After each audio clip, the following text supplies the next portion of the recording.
että meille on tulossa jättiläisvauva. Tästä tulee 3 asiaa, jotka stressaa mua.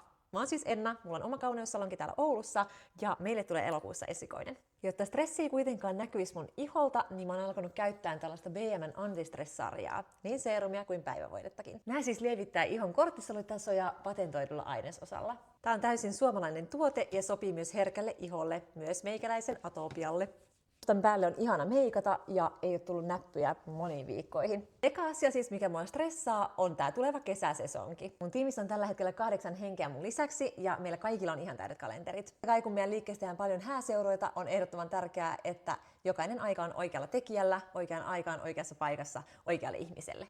Toisena mua kyllä hieman stressaa tää raskaus ja etenkin se tuleva synnytys. And here's why. Minä ja mun isosisko ollaan siis synnytty 4,5-kiloisina vauvoina ja mun pikkusisko on syntynyt yli 5-kilosena. Mun äiti ja hänen veli on ollut 5-kiloisia vauvoja. Eli mä oon siis täysin vakuuttunut, että meillä on tulossa jättiläisvauva. Mua tietenkin stressaa, että miten kaikki tulee menemään sen synnytyksen jälkeen. Mulla siis ei ole mitenkään suunniteltua kesälomaa ja viimeiset kampaukset mä teen silleen 2 viikkoa ennen laskettua aikaa. Laskettuna ajan jälkeen mä oon laskenut itselleni 4 viikkoa lomaa. Ehkä yrittäjät ymmärtää, että niihin omiin mielipiteisiin on vaikea perehdyttää ketään. Onneksi mulla on ihana mies, ihana perhe ja ihana tiimi. Mä tiedän, että mä tuun selviin siitä tosi hyvin. Jos suakin stressaa joku, mutta sä et halua tinkiä sun ihon kunnosta tai hehkusta, niin kokeile säkin tätä komboa. Ja tällä koodilla sä saat -20% sun tilauksesta.